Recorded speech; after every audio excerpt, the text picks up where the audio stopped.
ਇੱਕ ਵਾਰ ਦੀ ਗੱਲ ਹੈ ਕਿ ਮਹਾਤਮਾ ਬੁੱਧ ਆਪਣੇ ਕੁਝ ਚੇਲਿਆਂ ਦੇ ਨਾਲ ਕਿਤੇ ਜਾ ਰਹੇ ਸੀ। ਰਸਤਾ ਕਾਫੀ ਲੰਬਾ ਸੀ ਤੇ ਮੰਜ਼ਿਲ ਅਜੇ ਦੂਰ ਸੀ। ਸ਼ਾਮ ਢਲ ਚੁੱਕੀ ਸੀ। ਜਿੱਥੇ ਮਹਾਤਮਾ ਜੀ ਅਜੇ ਪਹੁੰਚੇ ਸੀ ਉਸ ਤੋਂ ਕੁਝ ਹੀ ਦੂਰੀ ਤੇ ਇੱਕ ਪਿੰਡ ਦਿਖਾਈ ਦਿੱਤਾ। ਤਾਂ ਪਿੰਡ ਦੇਖ ਕੇ ਮਹਾਤਮਾ ਬੁੱਧ ਜੀ ਨੇ ਆਪਣੇ ਚੇਲਿਆਂ ਨੂੰ ਕਿਹਾ ਕਿ ਅੱਜ ਦੀ ਰਾਤ ਅਸੀਂ ਇਸੇ ਪਿੰਡ ਵਿੱਚ ਹੀ ਰੁਕਾਂਗੇ। ਪਿੰਡ ਵਿੱਚ ਪਹੁੰਚਦੇ ਹੀ ਪਿੰਡ ਵਿੱਚ ਸ਼ੋਰ ਮਚ ਗਿਆ ਕਿ ਮਹਾਤਮਾ ਬੁੱਧ ਜੀ ਆਏ ਨੇ। ਇਹ ਸੁਣਦੇ ਸਾਰ ਹੀ ਪਿੰਡ ਵਾਲੇ ਮਹਾਤਮਾ ਬੁੱਧ ਜੀ ਤੇ ਉਹਨਾਂ ਦੇ ਚੇਲਿਆਂ ਦੀ ਆਓ ਭਗਤ ਕਰਨ ਲੱਗੇ ਤੇ ਇੱਕ ਇੱਕ ਕਰਕੇ ਆਪਣੇ ਦੁੱਖਾਂ ਦਾ ਨਿਵਾਰਨ ਪੁੱਛਣ ਲੱਗੇ।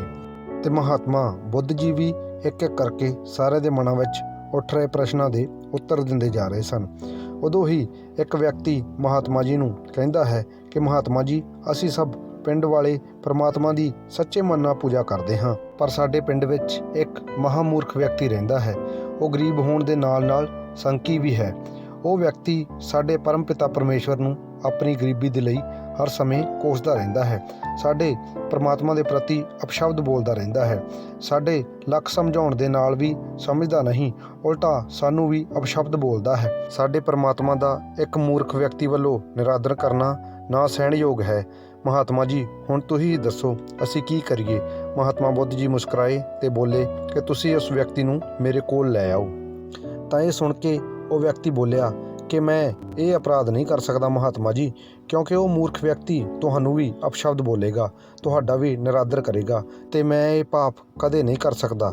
ਮਹਾਤਮਾ ਬੁੱਧ ਜੀ ਪਿੰਡ ਵਾਲਿਆਂ ਨੂੰ ਸਮਝਾਉਂਦੇ ਨੇ ਕਿ ਤੁਸੀਂ ਮੇਰੀ ਚਿੰਤਾ ਨਾ ਕਰੋ, ਬਸ ਉਸ ਵਿਅਕਤੀ ਨੂੰ ਮੇਰੇ ਕੋਲ ਬੁਲਾ ਲਿਆਓ। ਤੁਸੀਂ ਉਹਨੂੰ ਕਹੋ ਕਿ ਮੈਂ ਉਹਦੇ ਦੁੱਖਾਂ ਨੂੰ ਦੂਰ ਕਰਨ ਲਈ ਆਇਆ ਹਾਂ। ਤਾਂ ਮਹਾਤਮਾ ਬੁੱਧ ਜੀ ਦੇ ਇਸ ਤਰ੍ਹਾਂ ਕਹਿਣ ਤੇ ਪਿੰਡ ਵਾਲੇ ਕੁਝ ਵਿਅਕਤੀ ਉਸ ਨੂੰ ਬੁਲਾਉਣ ਲਈ ਚਲੇ ਜਾਂਦੇ ਨੇ। ਤਾਂ ਪਹਿਲਾਂ ਤਾਂ ਉਹ ਵਿਅਕਤੀ ਕਿਸੇ ਸਾਧੂ ਸੰਨਿਆਸੀ ਦੇ ਕੋਲ ਜਾਣ ਤੋਂ ਮਨਾ ਕਰ ਦਿੰਦਾ ਹੈ ਤੇ ਕਹਿੰਦਾ ਹੈ ਕਿ ਸਾਰੇ ਸਾਧੂ ਸੰਤ ਮਹਾਤਮਾ ਢੋਂਗੀ ਹੁੰਦੇ ਨੇ। ਤਾਂ ਫਿਰ ਪਿੰਡ ਵਾਲੇ ਕਹਿੰਦੇ ਨੇ ਕਿ ਖੁਦ ਮਹਾਤਮਾ ਬੁੱਧ ਜੀ ਉਸ ਨੂੰ ਬੁਲਾ ਰਹੇ ਨੇ ਕਿਉਂਕਿ ਉਹ ਉਹਦੇ ਦੁੱਖਾਂ ਦਾ ਨਿਵਾਰਨ ਕਰਨਾ ਚਾਹੁੰਦੇ ਨੇ। ਤਾਂ ਫਿਰ ਉਹ ਮੂਰਖ ਵਿਅਕਤੀ ਉਹਨਾਂ ਦੇ ਨਾਲ ਚੱਲਣ ਲਈ ਤਿਆਰ ਹੋ ਜਾਂਦਾ ਹੈ, ਕਿਉਂਕਿ ਉਸਨੇ ਪਹਿਲਾਂ ਵੀ ਮਹਾਤਮਾ ਬੁੱਧ ਜੀ ਬਾਰੇ ਸੁਣਿਆ ਸੀ ਕਿ ਉਹ ਬਹੁਤ ਸਾਰੇ ਲੋਕਾਂ ਦੇ ਦੁੱਖਾਂ ਦਾ ਅੰਤ ਕਰ ਚੁੱਕੇ ਨੇ। ਫਿਰ ਪਿੰਡ ਵਾਲਿਆਂ ਦੇ ਸਮਝਾਉਣ ਤੇ ਉਹ ਦੁਚਿੱਤੀ ਵਿੱਚ ਚੱਲਣ ਲਈ ਤਿਆਰ ਹੋ ਜਾਂਦਾ ਹੈ। ਸਾਰੇ ਪਿੰਡ ਵਾਲੇ ਉਹਨੂੰ ਲੈ ਕੇ ਮਹਾਤਮਾ ਬੁੱਧ ਜੀ ਦੇ ਕੋਲ ਪਹੁੰਚਦੇ ਨੇ। ਤਾਂ ਮਹਾਤਮਾ ਬੁੱਧ ਜੀ ਦੇ ਕੋਲ ਪਹੁੰਚਦੇ ਹੀ ਉਹ ਵਿਅਕਤੀ ਮਹਾਤਮਾ ਬੁੱਧ ਜੀ ਨੂੰ ਘੂਰ ਕੇ ਬੋਲਦਾ ਹੈ, ਕੀ ਦੱਸਣਾ ਚਾਹੁੰਦਾ ਹੈ ਤੂੰ ਮੈਨੂੰ? ਉਹੀ ਪਰਮਾਤਮਾ, ਉਹੀ ਭਗਵਾਨ ਬਾਰੇ? ਮੈਂ ਨਹੀਂ ਮੰਨਦਾ ਤੇਰੇ ਭਗਵਾਨ ਸ਼ਗਵਾਨ ਨੂੰ। ਤੇਰੇ ਪਰਮਾਤਮਾ ਨੇ ਹਰ ਕਿਸੇ ਨੂੰ ਇਹ ਨਿਰਅਰਥ ਸਰੀਰ ਦੇ ਕੇ ਛੱਡ ਦਿੱਤਾ ਹੈ ਕਿ ਜਾਓ ਘਿਸੋ ਪਿਟੋ ਤੇ ਮਰੋ। ਜੇ ਉਹਨੇ ਸਰੀਰ ਦਿੱਤਾ ਸੀ ਤਾਂ ਉਹਨੂੰ ਪਾਲਣ ਪੋਸ਼ਣ ਦੇ ਲਈ ਧਨ ਵੀ ਦੇਣਾ ਚਾਹੀਦਾ ਸੀ ਨਾ। ਜੇ ਤੂੰ ਮੈਨੂੰ ਧਨ ਦੇ ਸਕਦਾ ਹੈ ਤਾਂ ਦੱਸ, ਨਹੀਂ ਤਾਂ ਇਹ ਆਪਣਾ ਮੂਰਖ ਬਣਾਉਣ ਵਾਲਾ ਪ੍ਰਵਚਨ ਆਪਣੇ ਕੋਲ ਹੀ ਰੱਖ।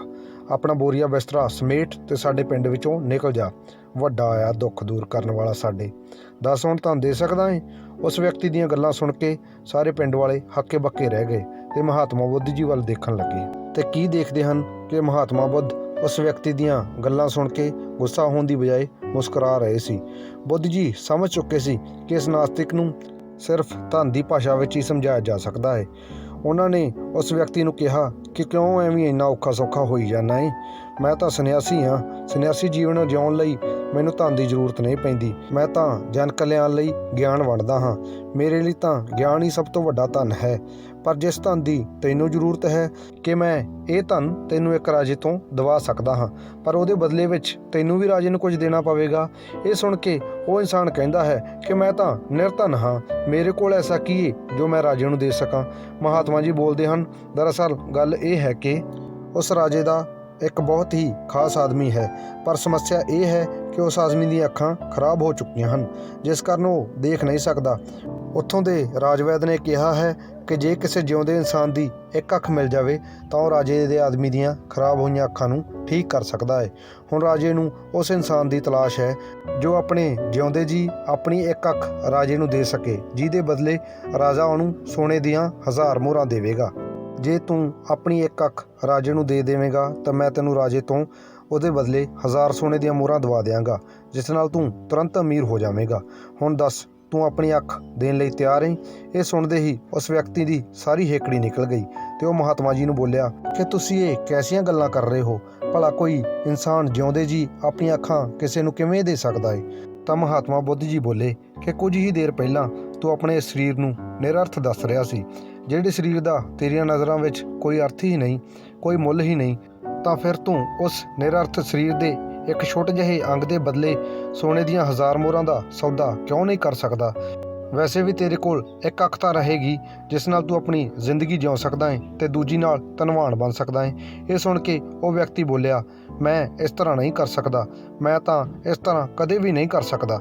ਇਹ ਸੁਣ ਕੇ ਮਹਾਤਮਾ ਬੁੱਧ ਜੀ ਮੁਸਕਰਾਏ ਤੇ ਬੋਲੇ, ਜੇ ਤੂੰ ਚਾਹੇ ਤਾਂ ਮੈਂ ਤੇਰੀ ਇੱਕ ਅੱਖ ਦੇ ਬਦਲੇ 1000 ਨਹੀਂ ਬਲਕਿ 10,000 ਮੋਹਰਾਂ ਦਵਾ ਸਕਦਾ ਹਾਂ। ਇਹ ਸੁਣ ਕੇ ਉਹ ਵਿਅਕਤੀ ਖਿੱਝ ਕੇ ਬੋਲਿਆ ਕਿ ਨਹੀਂ ਮਹਾਰਾਜ, ਮੈਂ ਆਪਣੀਆਂ ਅੱਖਾਂ ਨਹੀਂ ਦੇ ਸਕਦਾ। ਤਾਂ ਫਿਰ ਮਹਾਤਮਾ ਜੀ ਬੋਲੇ, ਕੀ ਤੂੰ 1 ਲੱਖ ਸੋਨੇ ਦੀਆਂ ਮੋਹਰਾਂ ਬਦਲੇ ਆਪਣੀ ਇੱਕ ਅੱਖ ਦੇ ਸਕਦਾ ਹੈ? ਇਹ ਸੁਣ ਕੇ ਉਹ ਵਿਅਕਤੀ ਚਲਾਉਂਦੇ ਹੋਏ ਬੋਲਿਆ ਕਿ ਨਹੀਂ, ਮੈਨੂੰ ਕੁਝ ਨਹੀਂ ਚਾਹੀਦਾ, ਮੈਨੂੰ ਕੋਈ ਧਨ ਨਹੀਂ ਚਾਹੀਦਾ। 1 ਲੱਖ ਹੀ ਮੈਂ 10 ਲੱਖ ਸੋਨੇ ਦੀਆਂ ਮੋਹਰਾਂ ਬਦਲੇ ਵੀ ਆਪਣੀ ਅੱਖ ਨਹੀਂ ਦੇਵਾਂਗਾ। ਰਾਜਾ ਭਾਵੇਂ ਮੈਨੂੰ ਸਾਰਾ ਰਾਜ ਦੇ ਦੇਵੇ, ਪਰ ਫਿਰ ਵੀ ਮੈਂ ਆਪਣੇ ਜਿਉਂਦੇ ਜੀ ਆਪਣੀ ਅੱਖਾਂ ਦਾ ਸੌਦਾ ਨਹੀਂ ਕਰਾਂਗਾ। ਇਹ ਕਦੇ ਨਹੀਂ ਹੋ ਸਕਦਾ। ਉਸ ਵਿਅਕਤੀ ਦੀਆਂ ਅੱਖਾਂ ਭਰ ਆਈਆਂ ਤੇ ਉਹ ਸ਼ਰਮਿੰਦਾ ਹੋ ਕੇ ਮਹਾਤਮਾ ਜੀ ਦੇ ਪੈਰਾਂ ਵਿੱਚ ਡਿੱਗ ਪਿਆ ਤੇ ਰੋਣ ਲੱਗਾ। ਮਹਾਤਮਾ ਜੀ ਨੇ ਉਸ ਨੂੰ ਉਠਾਇਆ ਤੇ ਕਿਹਾ ਕਿ ਪਰਮਾਤਮਾ ਨੇ ਜਿੰਨੀਆਂ ਵੀ ਅਨਮੋਲ ਚੀਜ਼ਾਂ ਇਨਸਾਨ ਨੂੰ ਦਿੱਤੀਆਂ ਨੇ, ਜ਼ਿਆਦਾਤਰ ਲੋਕ ਤੇਰੀ ਤਰ੍ਹਾਂ ਹੀ ਉਸ ਨੂੰ ਅਣਦੇਖਾ ਕਰਕੇ ਪਰਮਾਤਮਾ ਨੂੰ ਕੋਸਦੇ ਰਹਿੰਦੇ ਨੇ। ਹੁਣ ਜਿਵੇਂ ਕੁਝ ਦੇਰ ਪਹਿਲਾਂ ਤੂੰ ਆਪਣੇ ਸਰੀਰ ਨੂੰ ਨਿਰਅਰਥ ਤੇ ਬੇਕਾਰ ਦੱਸ ਰਿਹਾ ਸੀ, ਉਸੇ ਹੀ ਸਰੀਰ ਦਾ ਇੱਕ ਛੋਟਾ ਜਿਹਾ ਅੰਗ ਤੂੰ ਲੱਖਾਂ ਸੋਨੇ ਦੀਆਂ ਮੋਹਰਾਂ ਦੇ ਬਦਲੇ ਵੀ ਨਹੀਂ ਦੇ ਸਕਿਆ। ਅਕਸਰ ਕੀ ਹੁੰਦਾ ਏ ਕਿ ਜੋ ਚੀਜ਼ਾਂ ਇਨਸਾਨ ਨੂੰ ਮੁਫਤ ਵਿੱਚ ਮਿਲ ਜਾਂਦੀਆਂ ਨੇ, ਇਨਸਾਨ ਉਹਦੀ ਕੀਮਤ ਨਹੀਂ ਸਮਝ ਪਾਉਂਦਾ। ਸਾਰੀ ਇਨਸਾਨੀ ਜਾਤ ਨੂੰ ਇਹ ਅਨਮੋਲ ਜੀਵਨ ਦੇਣ ਦੇ ਲਈ ਪਰਮਾਤਮਾ ਦਾ ਆਭਾਰੀ ਹੋਣਾ ਚਾਹੀਦਾ ਏ। ਇਸੇ ਵਿੱਚ ਹੀ ਮਨੁੱਖ ਜਾਤੀ ਦਾ ਕਲਿਆਣ ਹੈ। ਹੁਣ ਮੋਰਲ ਆਫ ਦਾ ਸਟੋਰੀ, ਇਸ ਕਹਾਣੀ ਤੋਂ ਸਾਨੂੰ ਕੀ ਸਿੱਖਿਆ ਮਿਲਦੀ ਏ?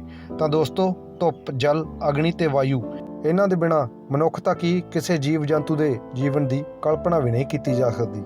ਪਰ ਅਸੀਂ ਕਦੇ ਵੀ ਇਸ ਦੇ ਲਈ ਪਰਮਾਤਮਾ ਦਾ ਸ਼ੁਕਰੀਆ ਅਦਾ ਨਹੀਂ ਕਰਦੇ, ਜਦੋਂ ਕਿ ਇਹਨਾਂ ਸਭ ਦੇ ਬਿਨਾਂ ਜੀਵਨ ਜਿਉਣਾ ਅਸੰਭਵ ਹੈ, ਨਾ ਹੀ ਇਸ ਨੂੰ ਕੋਈ ਖਰੀਦ ਸਕਦਾ ਹੈ।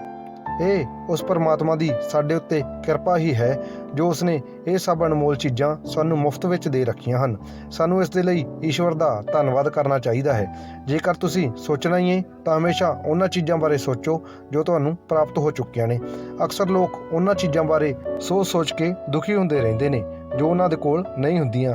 ਜੇਕਰ ਉਹ ਉਹਨਾਂ ਚੀਜ਼ਾਂ ਨੂੰ ਹਾਸਲ ਵੀ ਕਰ ਲੈਣ ਤਾਂ ਉਹ ਉਸ ਨੂੰ ਭੁੱਲ ਜਾਂਦੇ ਨੇ ਤੇ ਫਿਰ ਕਿਸੇ ਹੋਰ ਚੀਜ਼ ਨੂੰ ਹਾਸਲ ਕਰਨ ਦੇ ਲਈ ਦੁਖੀ ਹੁੰਦੇ ਰਹਿੰਦੇ ਨੇ। ਦੋਸਤੋ, ਇੱਕ ਗੱਲ ਹਮੇਸ਼ਾ ਯਾਦ ਰੱਖੋ ਕਿ ਖੁਸ਼ੀ ਜਾਂ ਦੁੱਖ ਕਿਤੇ ਬਾਹਰ ਨਹੀਂ ਹੁੰਦਾ, ਉਹ ਹਰ ਇਨਸਾਨ ਦੇ ਅੰਦਰ ਹੀ ਹੁੰਦਾ ਹੈ। ਜੇ ਇਨਸਾਨ ਕਿਸੇ ਚੀਜ਼ ਦੇ ਬਾਰੇ ਚੰਗਾ ਸੋਚਦਾ ਹੈ ਤਾਂ ਉਹ ਖੁਸ਼ ਹੁੰਦਾ ਹੈ, ਤੇ ਜੇ ਬੁਰਾ ਸੋਚਦਾ ਹੈ ਤਾਂ ਦੁਖੀ ਹੁੰਦਾ ਹੈ।